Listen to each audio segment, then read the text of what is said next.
Hello friends, welcome to our new Sakthi channel. இன்னைக்கு நம்ம என்ன ரெசிபி பார்க்க போறோம்னா சூப்பரான யம்மியான ஒரு ரெசிபி தான் பார்க்க போறோம். அது என்னன்னா இந்தியன் ஸ்டைல் பாஸ்தா தான் பார்க்க போறோம். அதுக்கு தேவையான பொருட்கள்: pasta 250 gram, tomato ketchup 3 table spoon, கல்லுப்பு 1 ஸ்பூன், சோம்பு 1/2 ஸ்பூன், கடுகு 1/4 ஸ்பூன், மிளகு 1/2 ஸ்பூன், சிக்கன் மசாலா 3/4 ஸ்பூன், தனி மிளகாய் தூள் 3/4 ஸ்பூன், மஞ்சள் தூள் 1/4 ஸ்பூன், சில்லி ஃப்ளேக்ஸ் 1/4 ஸ்பூன், அப்புறம் கடல் எண்ணெய் 2 டேபிள் ஸ்பூன் எடுத்து வச்சுருக்கேன். அடுத்து தக்காளி 3 பெரிய தக்காளி, ஒரு வெங்காயம், 1/4 கைப்பிடி, அதாவது ஒரு 3 கொத்து இருக்கும் கொத்தமல்லி தழை, 2 ஈர்க்கு கருவேப்பிலை, ஒரு சின்ன துண்டு இஞ்சி, 4 பூண்டு பற்கள் எடுத்து வச்சுருக்கேன். வாங்க இது எப்படி செய்யலான்னு பார்க்கலாம்.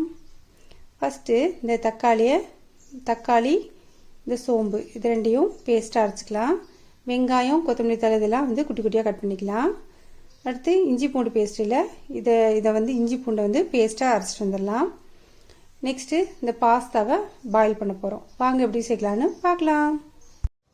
இப்போ ஃபஸ்ட்டு நம்ம இது போல் ஒரு மிக்சி ஜாரில் 3 தக்காளி எடுத்து வச்சோம் இல்லையா, அதை கட் பண்ணி போட்டிருக்கேன். அடுத்து இந்த சோம்பு இருக்குல்ல, சோம்பு இதை போட்டு நம்ம அரைச்சிக்க போகிறோம். இப்போ நம்ம தக்காளியும் சோம்பும் போட்டு நல்லா ஃபைனாக அரைச்சிட்டு வந்துடலாம். இப்போ டொமேட்டோ பேஸ்ட்டு நல்லா அரைச்சிட்டு வந்தாச்சு.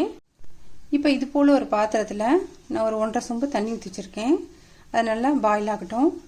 நம்ம வந்து அதில் நம்ம என்ன பண்ண போகிறோன்னா கல் பொறுத்துச்சோம்ல, அதில் ஒரு 1/2 ஸ்பூன் இதில் போட்டுக்கிறேன்.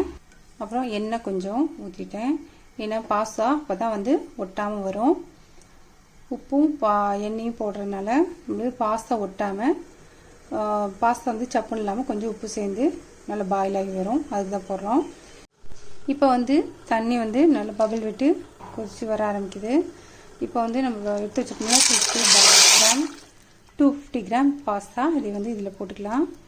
இது போட்டுட்டு நல்லா ஒரு கிளறி விடுங்க. இது நல்லா பாயில் ஆகி வரட்டும். இப்போ நம்ம மேக்ரோனி பாஸ்தா போட்டோம் இல்லையா பாயில் பண்ணுறதுக்கு, இப்போ நல்லா பாயில் ஆகி வந்துடுச்சு பாருங்கள். நல்லா சூப்பராக நல்லா வெந்து வந்துருக்கு. இது எப்படி வெந்துருச்சு அப்படின்னு தெரியுங்கன்னா, அப்புறமே இது வெந்துருக்குல்ல, இது லைட்டாக அமுக்கி பார்த்திங்கன்னா, முன்னாடி ஹார்டாக இருந்துச்சு, இப்போ இது அமுக்கி பார்த்திங்கன்னா நல்லா அமுங்கும், உடையும். இது போல் இருந்தாவே போதும். இப்போ இதை நம்ம ஸ்டவ் ஆஃப் பண்ணிவிட்டு இது என்ன பண்ண போகிறோம், இந்த பாயில் ஆகிட்டுல இந்த ஹாட் வாட்டரை வடித்து எடுத்துகிட்டு கூல் வாட்டரில் ஒரு தடவை வாஷ் பண்ணி எடுத்து வச்சுக்க போகிறோம்.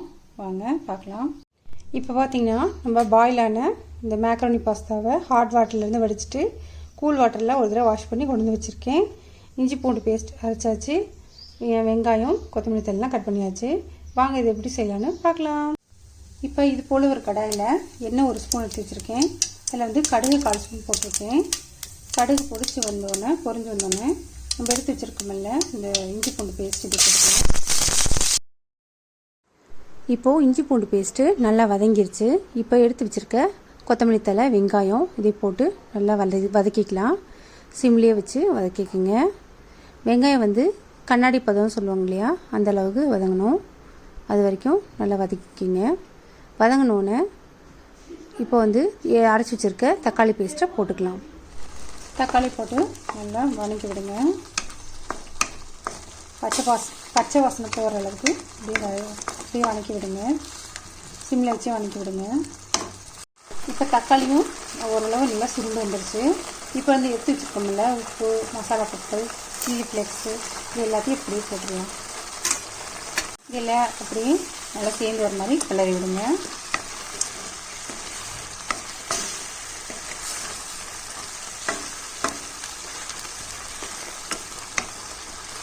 ஒரு 2 நிமிஷம் நல்லா வதக்கி விடுங்க.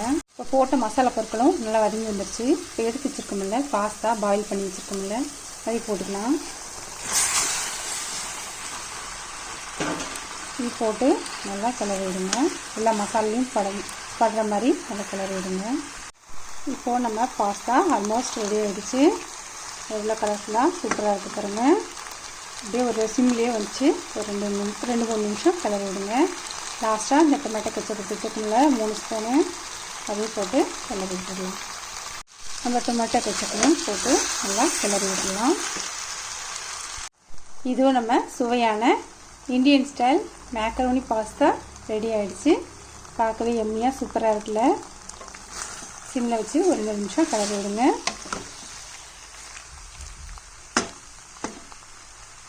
வாங்க சர்வ் பண்ணிடலாம். இதோ நம்ம சுவையான யம்மியான spicy Indian pasta macaroni pasta ready ஆயிடுச்சு. பார்க்கவே எவ்வளோ சூப்பராக இருக்குங்க.